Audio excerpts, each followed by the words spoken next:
Tapi disitulah rahmannya Allah pada kita semua. Ternyata huruf ya ini walaupun satu, itu membawa rahmat Allah subhanahu wa ta'ala, sekaligus memberikan kesan pada para ulama. Dan ini bukan hadis, hadisnya palsu. Cuma komentar ulama terhadap rahmat Allah yang tinggi, yang saking mahalnya ini, sebagian menduga ini sebagai riwayat. Ya, Ramadan awwaluhu rahmat, wa awsatuhu maghfirah, wa akhiruhu itqum minan nar. Ramadan awalnya rahmat, pertengahannya maghfirah, ujungnya adalah pembebas dari neraka. Padahal Ramadan awal sampai akhirnya rahmat, awal sampai akhirnya maghfirah, awal sampai akhirnya itqum minan nar. Tapi kenapa kalimat ini muncul? Karena rahmat Allah membuka Ramadan untuk semua kalangan lapisan iman ini.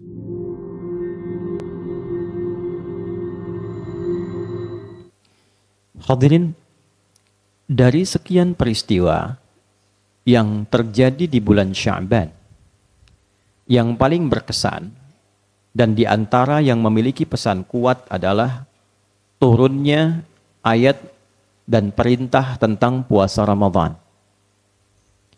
Ayat kewajiban puasa Ramadan diturunkan oleh Allah Subhanahu wa ta'ala bukan di bulan Ramadan, tapi tepatnya di bulan Sya'ban, hari Senin, bulan Sya'ban, tahun kedua Hijrah. Ada hal yang sangat menarik ketika diturunkan ayat ini, yang para ulama setidaknya memberikan beberapa catatan-catatan utama. Catatan pertama adalah terkait dengan pembuka ayat yang diturunkan yang mengiringi kewajiban puasa. Quran surah kedua Al-Baqarah ayat 183. Ayat inilah yang Allah turunkan kepada Nabi Muhammad SAW di hari Senin bulan Sya'ban tahun kedua Hijrah. Tepatnya pada memasuki akhir di tahun kedua Hijrah di bulan Sya'ban, 2 tahun kurang lebih Nabi telah berada di Yathrib yang kelak kita kenal dengan Al-Madinah Al-Munawwarah. Allah berfirman, A'udzu billahi minasy syaithanir rajim. Bismillahirrahmanirrahim. Ya ayyuhalladzina amanu kutiba alaikumus siyam kama kutiba 'alal ladzina min qablikum la'allakum tattaqun. Ya ayyuhalladzina amanu. Kalimat ini membuka kewajiban puasa sebelum Allah Subhanahu wa ta'ala menegaskan perintahnya. Dibuka dengan panggilan disertakan dengan kata iman. Ya ayyuhalladzina amanu. Bila kita membuka terjemah di mushaf, kesan ayat ini akan terasa biasa. Karena kesannya hanya terbaca dan terdengar, hei orang-orang beriman. Tapi kalau kita mengkaji kedalaman bahasa Al-Quran dan menerapkan standar gramatikal bahasa Arab di dalamnya, maka kita akan temukan keindahan panggilan ini yang sekaligus menunjukkan betapa rahmannya Allah kepada insan beriman. Ya harfun nida, linida'il qarib wal mutawassit wal ba'id. Ya itu huruf panggilan dalam gramatikal bahasa Arab di Nahwu untuk memanggil objek dengan 3 jarak utama, yang dekat, yang menengah, yang jauh. Di dalam bahasa Arab setidaknya ada 14 huruf panggilan. Ada a, ada ya, ada aya, ada wa, dan seterusnya. Tapi di dalam Al-Quran yang digunakan itu hanya 1. Ya, 361 kali disebutkan dalam Al-Quran. Setelah itu digunakan kata ayyuha, disebutkan 150 kali dalam Al-Quran. Ayyunya munada yang berfungsi sebagai ta'kid, menguatkan inti panggilan. Haknya tanbih, mengingatkan pentingnya informasi yang disampaikan lewat panggilan. Alladzina disebutkan sebanyak 1080 kali dalam Al-Quran.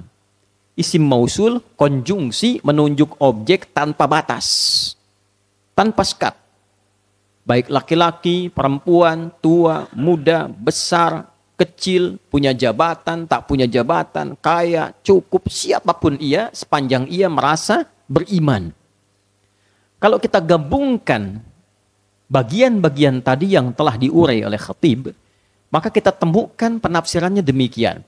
Hei seluruh yang telah menyatakan beriman, siapapun kalian, baik lelaki, perempuan, dengan seluruh lapisan strata sosialnya, aku ingatkan, ada hal yang penting yang akan disampaikan bagi kalian semua pemilik iman, walaupun keadaan iman kalian itu berbeda-berbeda saat aku panggil ini. Walaupun status iman kalian itu tidak sama saat ayat ini diturunkan. Ada yang imannya kuat sehingga terasa dekat dengan Allah. Ada yang imannya menengah. Ia akan datang saat dipanggil saja. Ada yang imannya tipis. Ia bahkan datang saat akhir panggilan itu dihadirkan. Contoh kita cek bab salat.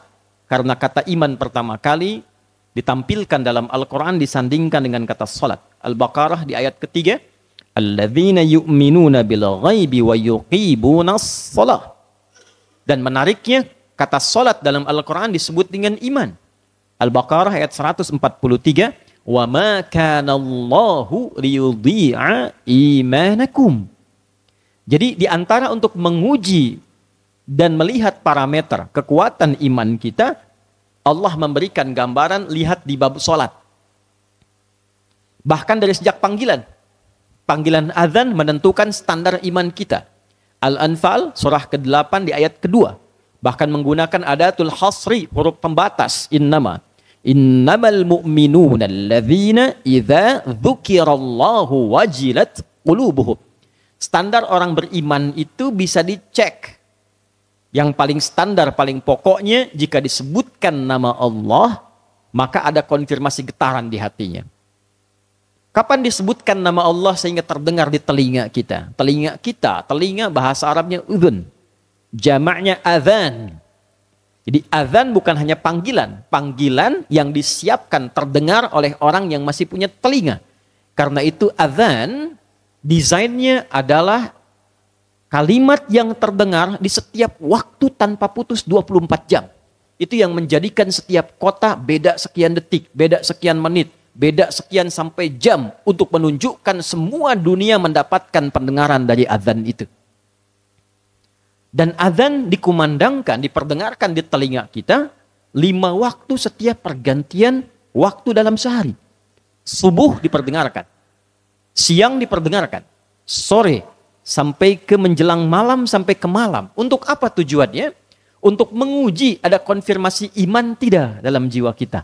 Karena Nabi mengatakan ada orang nanti yang yusbihu mu'mina wa yumsi kafira. Paginya ada iman, sorenya hilang. Siangnya tipis, sore hilang. Allahu Akbar, Allahu Akbar. Inna salata kanat ala al-mu'minina kitaban mawquta. Salat itu waktunya bagi insan beriman, konfirmasi keimanannya dan dia tahu tentang waktunya. Orang yang ketika diseru dia datang, itu iman standar. Diseru, datang. Iman standar, menengah.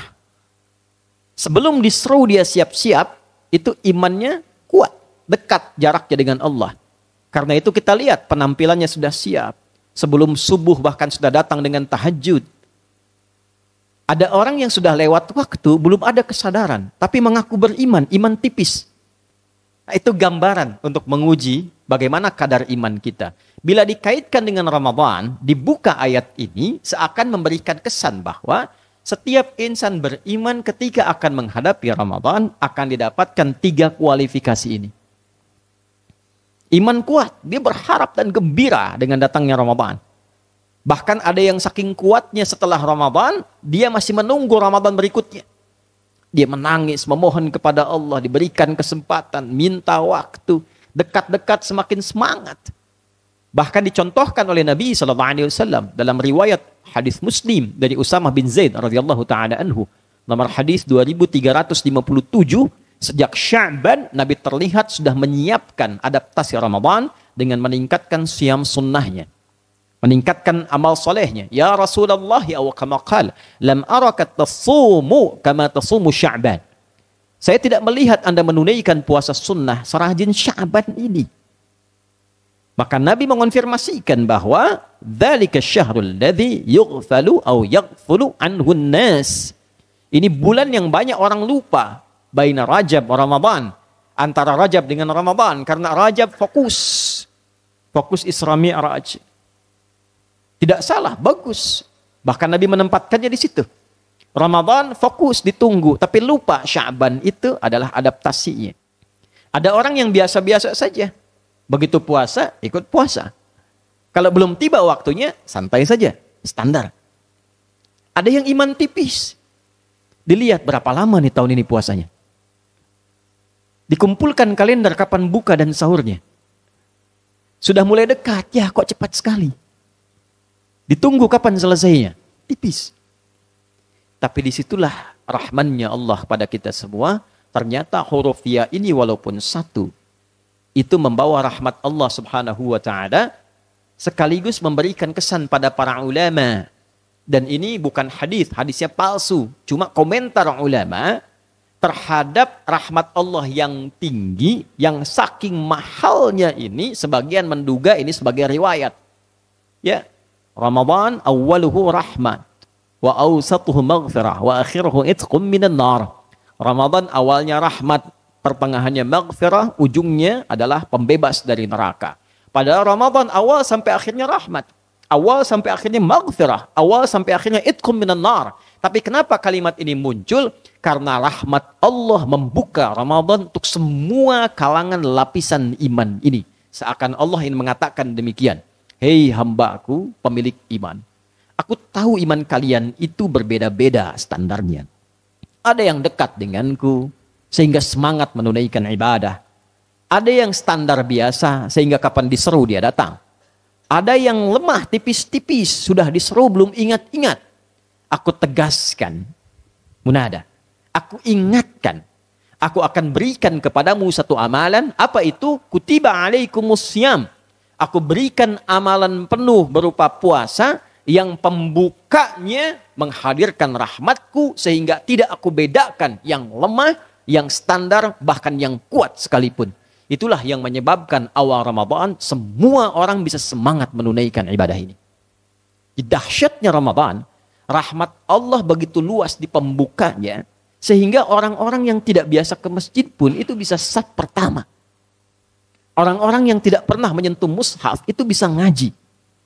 Orang-orang yang bahkan tidak bisa memberi di luar Ramadan saat masuk sudah menghitung berapa du'afanya, berapa yatimnya.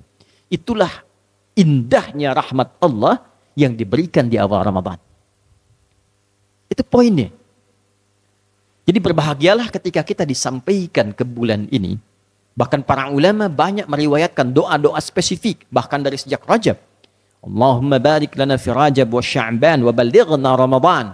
Walaupun sanadnya ada kelemahan di dalamnya. Tapi dia dikuatkan dengan riwayat lainnya yang menegaskan inti matannya. Matannya sahih. Bermohon berdoa kepada Allah. Bahkan ulama sekarang banyak yang minta, Allahumma barik lana fi Sya'ban wa balighna Ramadan. Ya Allah berkahi kami. Tambahkan kebaikan berkah itu. Baik ibadahnya, baik amalnya. Supaya apa? Sampai ke Ramadan. Saat sampai, baik dan meningkat amal solehnya. Pengen masuk. Kenapa? Karena rahmat Allah mahal. Ampunan Allah itu mahal. Baru masuk pertama malamnya, kita diajarkan dengan sanad yang sahih dari Nabi. Ijazahnya langsung ke Sayyidah Aisyah. Kalimat ini dibacakan. Baru 2 rakaat tarawih lalu kita bacakan. Allahumma innaka afuwun. Riwayat lain. Allahumma innaka afuwun karim. Tuhibbul afwa fa'fu anni. Ya Allah, engkau yang paling sayang kepadaku. Engkau yang mencintai hambamu yang memohon ampunan dan maaf. Untuk itu ya Allah, dengan sifat mulia dan sayangmu, ampuni dan maafkan kesalahanku. Siapa yang bersamaan kalimatnya dengan aminnya malaikat, gugur semua dosa yang pernah dikerjakan di masa lalunya. Baru malam pertama, baru 2 rakaat salat tarawih. Itulah sebabnya disebut tarawih dari kata tarawihah, yang membuat tenang jiwa kita, damai hati kita, karena merasa doa diampuni, tenang dalam ibadah. Wafat setelah itu, husnul khatimah. Ramadan. Waktu lain tidak ditemukan. Ya, ini yang menjadikan Allah meminta kepada kita dengan menggunakan kata kutiba. Kutiba alaikumus siyam. Allah tidak mengatakan furida. Bab waris pakai furida. Kitaban mafruda. Yang lain menggunakan aujaba. Tapi Ramadan menggunakan kata kutiba dan bentuknya pasif. Fi'il madhi majhul. Ya, kata kutiba itu bentuk pasif dari kataba. Kalau dimunculkan aktifnya, kataba, subjeknya mesti ada. Kataballahu alaikumusiyam.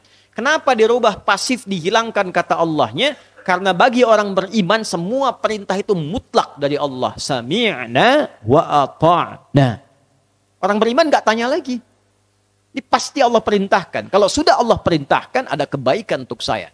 Itulah yang menjadikan semua orang Islam ketika mendengar ya ayyuhalladzina amanu, semua gembira karena ada rahmat Allah diturunkan di dalamnya. Dia tak perlu tanya lagi kenapa Allah perintahkan. Jadi kalau masih ada yang bertanya kenapa Allah perintahkan saya puasa, ini menunjukkan belum ada kegembiraan paripurna dalam imannya. Dengan kata lain, belum lengkap kesempurnaan imannya. Kutiba dari kata kataba asalnya sesuatu yang teratur, rapi, tersusun baik. Itulah sebabnya buku disebut dengan kitab. Menulis disebut dengan kataba. Kenapa?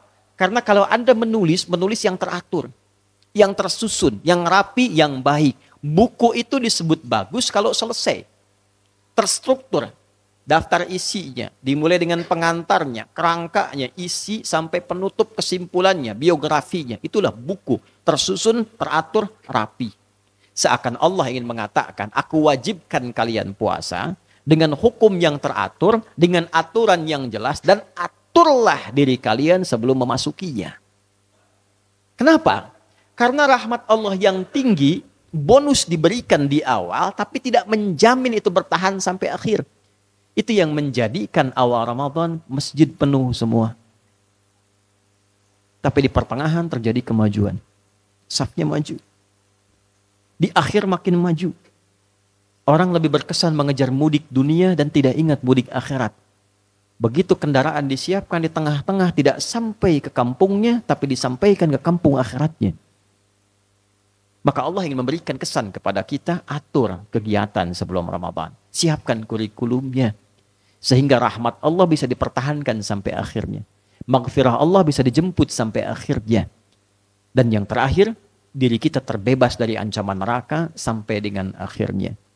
Itulah yang menjadikan Nabi memberikan komentar yang singkat dan padat, naik ke mimbar beliau dengan 3 undakan, diaminkan oleh malaikat, bahkan ada riwayat konon mengatakan malaikat yang menyampaikan, Nabi mengaminkan. Didokumentasikan ini oleh Al-Hakim An-Naisaburi dalam kitabnya Al-Mustadrak. Di antara kalimatnya yang populer, kama qala Rasulullah sallallahu alaihi wasallam, raghima anfu rajulin liman adraka ramadhana falam yughfar lahu. Sungguh keterlaluan, tercoreng hidungnya, belang hidungnya. Di Arab itu raghima anfu rajul, tersoreng hidungnya, wajahnya, ini menunjukkan sikap keterlaluan dan terhina. Kotor. Dulu J.P. Koon, seorang pejabat yang menguasai Batavia, gubernurnya, sampai sekarang di kota tua masih diabadikan itu tempatnya. Dia punya keponakan perempuan, itu berzina dengan prajuritnya. Begitu diketahui, diberikan hukuman. Hukumannya persis sama dengan dalam syariat Islam. Menerapkan hukum Kristen, rajam bagi pezina. Maka dihukum. Yang keponakannya dieksekusi mati, yang prajuritnya dieksekusi mati. Yang laki-laki sebelum dieksekusi, dia mengambil arang, dicoret dulu di hidungnya, sehingga menjadi belang. Dari situlah muncul istilah hidung belang. Asalnya untuk menghinakan. Jadi perbuatan terhina, perbuatan tidak pantas. Nah itu nasab kalimat itu, ke-15 abad lalu, itu kalimatnya raghima anfu rajulin. Sungguh terhina, sungguh keterlaluan, sungguh jauh dari rahmat Allah. Siapa? Liman adraka ramadhana falam yughfar lahu. Orang yang sudah diberi kesempatan sampai di bulan Ramadan tapi tak mampu menyiapkan dirinya untuk mendapatkan ampunan Allah Subhanahu wa taala. Berbahagialah kita mungkin mendapatkan kesempatan untuk disampaikan ke Ramadan, karena boleh jadi ada hamba-hamba Allah yang mendahului kita. Husnudzannya, lihatlah sejak Rajab, Sya'ban, saya selalu mengamati dengan singkat, banyak orang-orang baik pulang. Ulama, orang saleh, orang baik. Mungkin Allah sesuai dengan ajal mereka mewafatkan mereka ini karena sudah dipandang cukup baik, terampuni dosanya, dan layak untuk pulang dalam keadaan husnul khatimah. Kita masih membutuhkan Ramadan untuk memperbaiki keadaan kita sebelum pulang kepada Allah. Kalau dengan kesempatan itu di depan mata diberikan, belum juga bersungguh-sungguh, maka dengan cara apa lagi Allah mesti mengampuni dosa kita.